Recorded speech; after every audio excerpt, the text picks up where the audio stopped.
நாங்க ஒட்டட அடிக்க கூட உதவாதுன்னு ஒதுக்கி வச்ச விளக்குமாரெல்லாம் வெட்டி வேறன்னு நினைச்சுக்கிட்டு கழுத்துல போட்டுக்கிட்டு சுத்துறாங்க ஸ்டாலினும் திமுகவும்.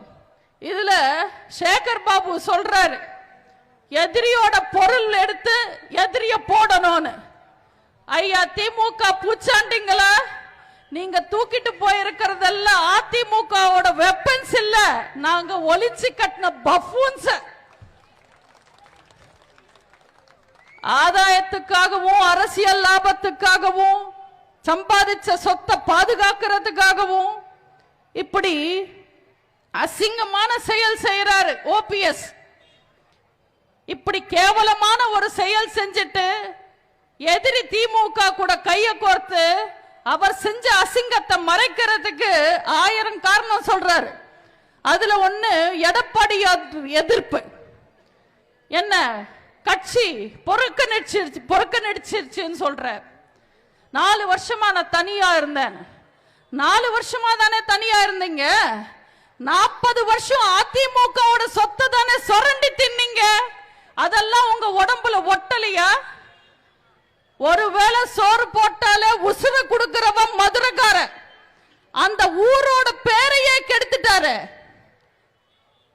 தூக்கு கயிறையும் மாலையையும் சமமா பார்க்கிறவன் தான் உண்மையான அரசியல்வாதின்னு சொன்னாரு தேவரையா. தேவரையா பேரை சொல்லி பொழப்பு நடத்துற ஓபிஎஸ் அவர் சொன்ன எந்த ஒரு விஷயத்தையும் செய்யாம எதிரி திமுக கூட கைய கோர்த்து இன்னைக்கு அவரோட இனமானத்தையும் இனப்பேரையும் கெடுத்துட்டார். இத்தனை துரோகிகளையும் உங்களோட துணையோட, புரட்சி தலைவரோட கொள்கையோட, புரட்சி தலைவியோட ஆசையோட இத்தனை துரோகிகளையும் நாங்க இந்த தேர்தலில் தோக்கடிக்க போறோம். இந்த இயக்கத்துல அத்தனை விஷயங்களையும் அனுபவிச்ச ஓபிஎஸ் இன்னைக்கு கலைஞர் தளபதி, குட்டி தளபதி, குட்டி குட்டி தளபதின்னு குனிஞ்சு நிக்கிறாரு. இதுக்கு அவர் உடம்பு கூசல. இதுல புதுசா திமுக கரவேட்டி கட்டிக்கிட்டு சுத்துறார்.